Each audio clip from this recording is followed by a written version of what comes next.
আসসালামু আলাইকুম এভরিওয়ান। আমি বাদল ইসলাম। আজকে আমরা দেখব কিভাবে আমরা উদ্যোক্তা পেজ যে প্রজেক্ট ফাইলটা আছে ওইটা আমাদের ওয়েবসাইটে সাবডোমেইন কিভাবে আমরা সেটআপ করব। এর জন্য আমাদের ১ম এ আপনার যে cpanel আছে, আপনার হোস্টিং এর যে cpanel আছে ওই cpanel এ লগইন করে নিতে হবে। সর্বপ্রথমে আমাদের একটা সাবডোমেইন ক্রিয়েট করে নিতে হবে। আপনার যদি সাবডোমেইন অলরেডি ক্রিয়েট করা থাকে তাহলে হবে। আর যদি ক্রিয়েট করা না থাকে তাহলে আপনি একটা সাবডোমেইন ক্রিয়েট করে নিবেন।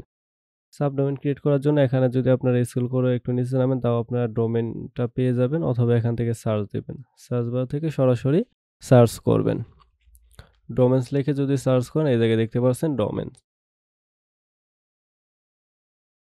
ডোমেইনে আসার পর এই জায়গায় দেখতে পারবেন আপনার যে কয়টা ডোমেইন আছে ওই হোস্টিং এর আন্ডারে হোস্ট করা ওই কয়টা ডোমেইন এখানে দেখতে পারবেন। আমার যেহেতু এই একটা আছে, আমি আরেকটা সাবডোমেইন ক্রিয়েট করব। সাবডোমেইন ক্রিয়েট করার জন্য এখানে create a new domain A click করব।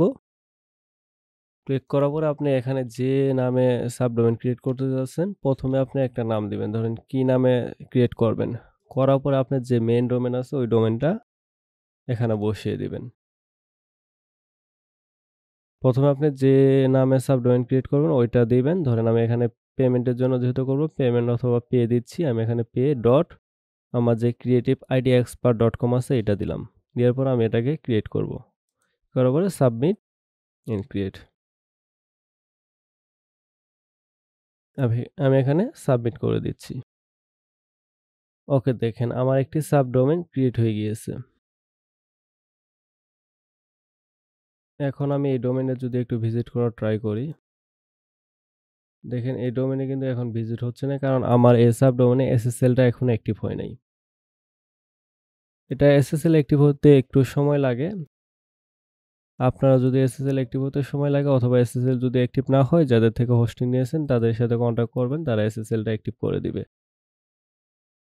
ওকে, আমরা একটু দেখি এসএসএল আমরা নিজে থেকে ইনস্টল করার ট্রাই করি। যদি না হয় তাহলে আমরা সরাসরি আমাদের হোস্টিং প্রোভাইডারকে বলবো, বলে এসএসএল টা অ্যাক্টিভ করে নেব। এসএসএল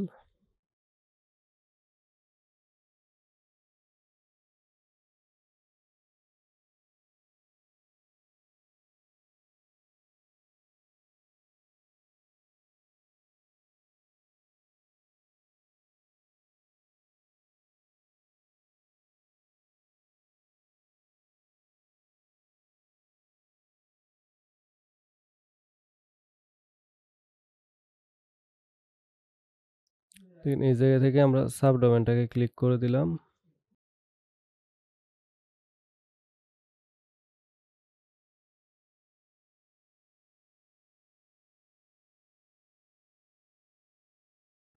ওকে, আমাদের এসএসএল অলরেডি সেট আপ হওয়ার কথা। আমরা একটু ওয়েট করি। দেখি এখন রিফ্রেশ দেই। বা আপনারা একটু ওয়েট করবেন। আমরা একটু এসএসএলটা অ্যাক্টিভ হওয়ার জন্য ওয়েট করি। ওকে, আপনারা যখন সাবডোমেইনটা ক্রিয়েট করা হবে এবং এসএসএলটা অ্যাক্টিভ হবে দেখবেন এরকম আসবে সাবডোমেইনে ভিজিট করার পরে। আর আপনার এসএসএল অ্যাক্টিভ হতে যদি সমস্যা করে বা কোনো প্রবলেম করে তাহলে আপনার যে হোস্টিং প্রোভাইডার আছে তাদের সাথে কথা বলবেন। কথা বলে এসএসএলটা অ্যাক্টিভ করে নিবেন বা প্রবলেমটা সলভ করে নিবেন। যখন এরকম হইবে তখন আপনার সাবডোমেইনটা রেডি। তো আমরা এখান থেকে উদ্যোক্তা পেতে আবার চলে যাব। চলে যাওয়ার পর আপনার যে লাইসেন্সটা কিনছেন এই ভিউ ডিটেইলস এ যদি ক্লিক করেন,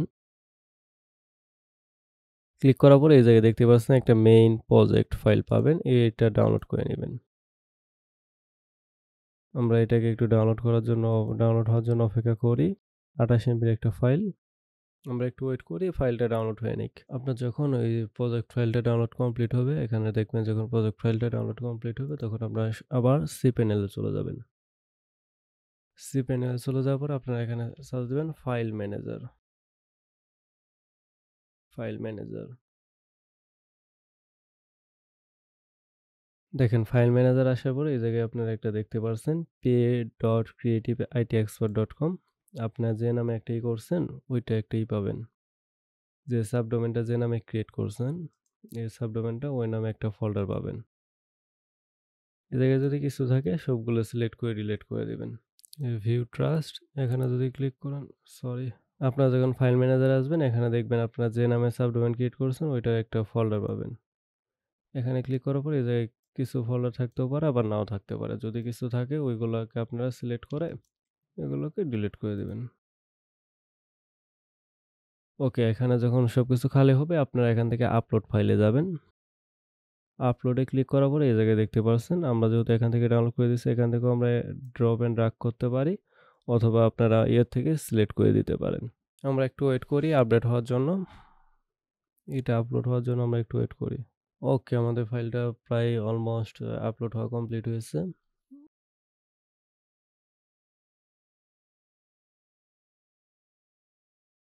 কমপ্লিট হওয়ার পরে আপলোড কমপ্লিট হওয়ার পরে আমরা ব্যাক টু যাচ্ছি।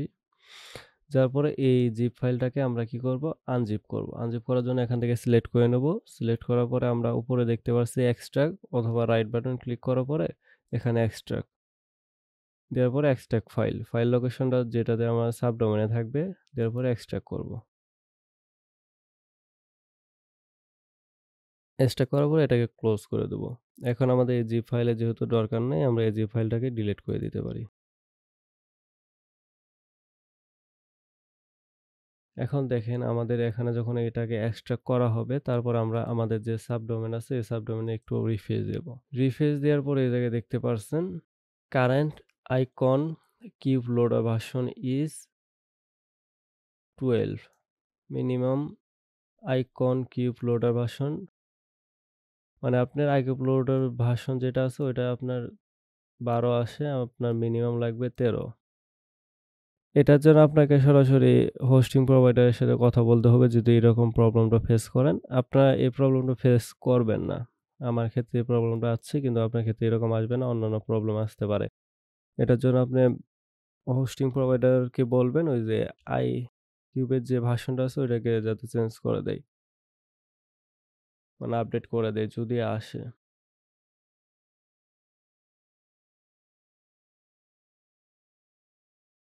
এই ভার্সন এই প্রবলেমটা বা এই এররটা আপনার কাছে আসবে না।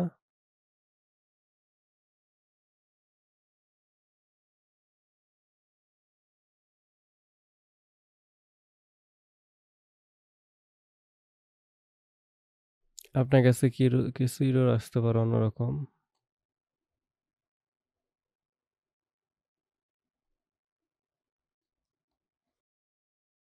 এই এররটা আসার পরে আপনারা একটু হোস্টিং প্রোভাইডারের সাথে কথা বলে এটা আপডেট করতে বলবেন।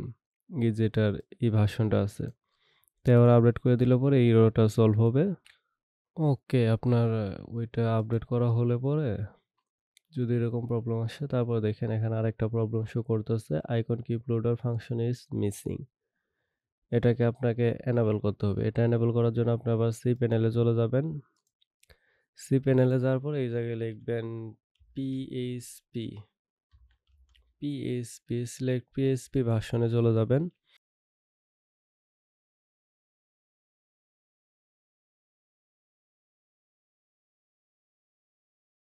সিলেক্ট পিএইচপি যাওয়ার পরে এই জায়গায় দেখতে পাচ্ছেন এক্সটেনশন। এক্সটেনশনে যাওয়ার পরে এই জায়গা থেকে আইকিউব লোডারটা অন করাই আছে তারপরে এখানে মিসিং দেখাচ্ছে কেন।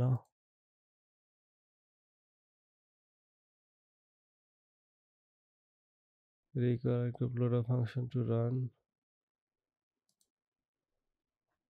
এখানে তো অলরেডি করাই আছে তারপরে মিসিং কেন দেখাচ্ছে।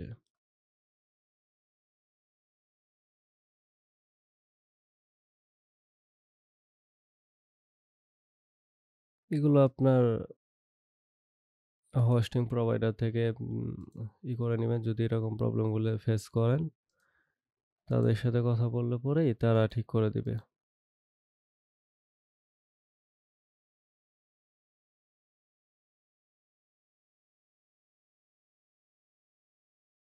আমরা যদি আরেকটা দেখছি আমি আমার হোস্টিং প্রোভাইডারের সাথে কথা বলছি ওনারা এটা আর কি কাজ করছে এটা ঠিক করার জন্য আর কি। ওকে, আপনার যখন এই প্রবলেমগুলো সলভ হয়ে যাবে তখন আপনাকে সরাসরি এরকম নিয়ে আসবে আপনার সাবডোমেনে। এখান থেকে আপনারা নেক্সটে ক্লিক করবেন। নেক্সট নেক্সটে ক্লিক করার পরে এই জায়গায় দেখতে পাচ্ছেন licence code and licence user name চাচ্ছে। এগুলো আমরা কই পাবো? এগুলো পাওয়ার জন্য আমরা আবার উদ্যোক্তা পেজে এখন লাইসেন্স কিনছি ওই জায়গায় চলে যাব আমরা। এই ক্লায়েন্ট এরিয়াতে চলে যাব যাওয়ার পরে এই জায়গায় দেখতে পাচ্ছেন লাইসেন্স কে। এই জায়গায় দেখতে পাচ্ছেন আমাদের কি লাগবে? এই জায়গায় লাগতেছে লাইসেন্স কোড আর একটা হলো লাইসেন্স ইউজার নেম। ওকে, আমরা এখান থেকে এই লাইসেন্সকে এটাকে কপি করব। কপি করার পরে এই জায়গায় পেস্ট করে দেবো। এখান থেকে আবার লাইসেন্স ইউজার নেম যেটা আছে এটাকে কপি করব। কপি করার পরে এখান থেকে বসিয়ে দেবো। তারপর এখান থেকে ভেরিফাই ক্লিক করব। এই জায়গায় ভেরিফাই ক্লিক করার পরে এই জায়গায় দেখতে পাচ্ছেন লাইসেন্সটা অ্যাক্টিভেট হয়ে গিয়েছে। তারপর আমরা আবার নেক্সটে ক্লিক করব। নেক্সটে ক্লিক করার পরে এই জায়গায় দেখতে পাচ্ছেন ডাটাবেস এর কিছু ইনফরমেশন লাগবে। এই জায়গায় ডাটাবেস হোস্টের জায়গায় আমরা লোকাল হোস্ট দিয়ে দেব। Local host. তারপর এই জায়গায় database name, database user name, database password এই জিনিসগুলো আমাদের ক্রিয়েট করতে হবে। এগুলো ক্রিয়েট করার জন্য আপনারা cPanel-এ চলে যাবেন। cPanel-এ যাওয়ার পর আপনারা যদি এখান থেকে একটু স্ক্রল করে নিচে নামেন এই জায়গায় দেখতে পারবেন ডাটাবেস। এখানে ক্লিক করবেন। এখান থেকে অথবা এখানেও ক্লিক করতে পারেন অথবা এখানে ক্লিক করার পর এই জায়গায় একটা ডাটাবেসের নাম দিবেন। MySQL ডাটাবেস উইজার্ড এখানে ক্লিক করার পরে এখানে একটা নাম দিবেন পে ক্রিয়েটিভ আইটি এক্সপার্ট। দেন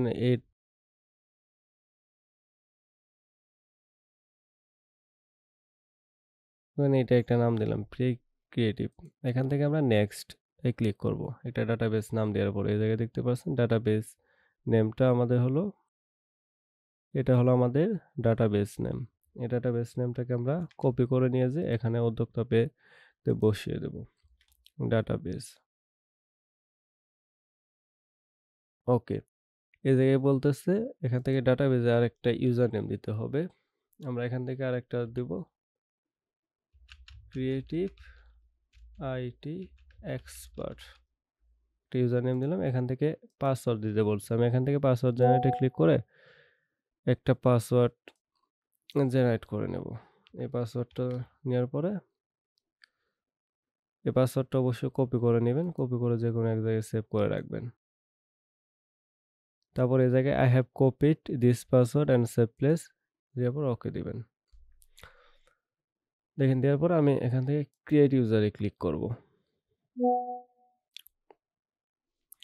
এই জায়গায় দেখতে পাচ্ছেন আমরা এখান থেকে আগে পাসওয়ার্ড যেটাকে কপি করছিলাম পাসওয়ার্ডটা এখানে বসিয়ে দিচ্ছি। বসিয়ে দেওয়ার পর এই জায়গায় দেখতে পাচ্ছেন এই যে ডাটাবেস ইউজার এই যে জায়গায় এটা দেখতে পাচ্ছেন এটা হলো ডাটাবেস ইউজার নেম। ইউজার নেমটাকে আমরা কপি করব। কপি করার পরে এই জায়গায় বসিয়ে দেব। এগুলো হওয়ার পরে আমরা আবার এখানে cPanel-এ চলে যাব। এখান থেকে এগুলো সবকিছু পারমিশন দেবো। আমরা এখান থেকে আগে ইম্পোর্টে ক্লিক করব না। এই জায়গায় আগে সবকিছু পারমিশন দেব।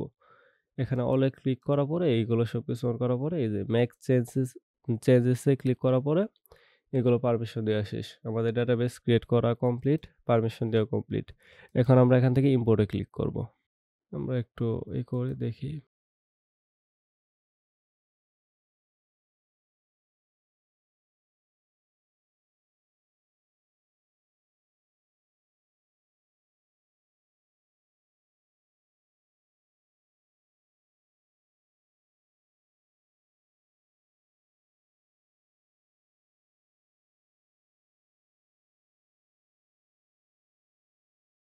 আমাদের মেবি এখানে কোনো কিছু ভুল হয়েছে একটু, এর জন্য এরকম প্রবলেমটা হয়েছে। দেখি লোকাল হোস্ট, আমরা আবার ইম্পোর্টে ক্লিক করি।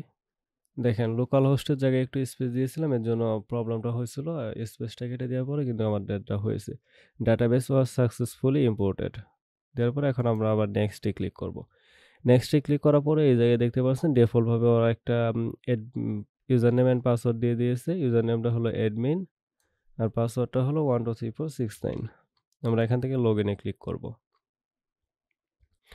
লগ ইনে ক্লিক করার পর আমাদের যে ইউজার নেমটা ডিফল্টভাবে আছে ওইটা দেব। তারপর আমাদের যে পাসওয়ার্ডটা আছে 12346 এটা দিয়ে আমরা সাইন ইনে ক্লিক করব। দেখেন আমরা কিন্তু সাকসেসফুলি উদ্যোক্তা পেটাকে সেট আপ করছি। এখন আমাদের দেখতে পাচ্ছেন প্লিজ আপডেট ডোমেইন লাইসেন্স। এখান থেকে যদি আমরা ক্লিক হিয়ারে ক্লিক করি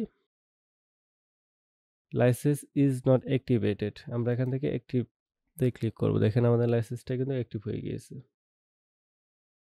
ওকে, লাইসেন্স অ্যাক্টিভ হয়ে গিয়েছে। আর এখান থেকে please set up your profile. এখান থেকে আপনার নাম দিয়ে প্রোফাইলটা সেট আপ করে দিবেন। ফোন নাম্বার এগুলো আপনারা পরে করবেন অথবা এখানে করলেও করতে পারেন। আপনার প্রোফাইল পিকচার এখান থেকে একটা আপলোড করে নেবেন। ইমেল-টিমেল দিয়ে এগুলো সেট আপ করে নেবেন আপনার নাম অনুযায়ী। আমি বর্তমানে এগুলো এরকমই রাখছি। এগুলো আপনারা নিজেরাই করতে পারবেন। এখন আমাদের আরেকটা কাজ করতে হবে। তা হলো এই জায়গায় সিস্টেম সেটিং এ যদি যাই এই জায়গায় দেখতে পারছেন ক্রন।